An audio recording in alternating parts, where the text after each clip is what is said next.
ভারী যানবাহনের কর্কশ আওয়াজে কান ঝালাপালা। বিটুমিনের পোড়া গন্ধে অনেক সময় শ্বাস নিতে কষ্ট হয়। 2 মাস ধরে এমন পরিবেশেই ক্লাস করছে কুষ্টিয়ার বালিয়াপাড়া কলেজ ও স্কুলের শিক্ষার্থীরা। কুষ্টিয়া ঝিনাইদহ মহাসড়কের নির্মাণ কাজের জন্য এই কলেজের মাঠ ব্যবহার করছে ঠিকাদারি প্রতিষ্ঠান। নির্মাণ সামগ্রী রাখায় বন্ধ হয়ে গেছে শিক্ষার্থীদের খেলাধুলার সুযোগ। আমরা তো লেখাপড়া করতে আসি, কেন এরকম যদি বাজে কোনো শব্দ হয় তো কিভাবে আমরা পড়াশোনার দিকে মন দেবো? সাইডে স্কুল আছে, স্কুলে ছাত্রছাত্রীদের ক্ষতি হচ্ছে, মানে শ্বাস প্রশ্বাসের ক্ষতি হচ্ছে, খুবই খারাপ, মানে এটাই আছে, তাই আমরা এটা প্রতিরোধ চাচ্ছি। 20,000 টাকা আর নবনির্মিত অডিটোরিয়ামে যাওয়ার রাস্তা করে দেওয়ার বিনিময়ে ঠিকাদারি প্রতিষ্ঠানকে মাঠ ব্যবহার করতে দিয়েছে কলেজ পরিচালনা কমিটি।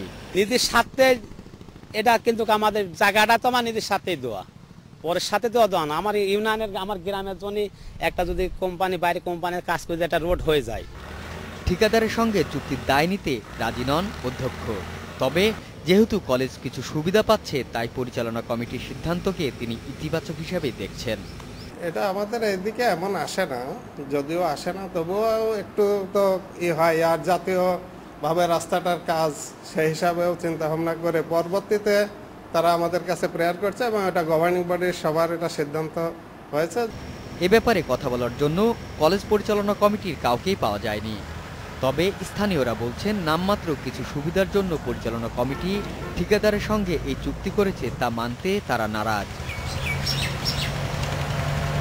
Independent news.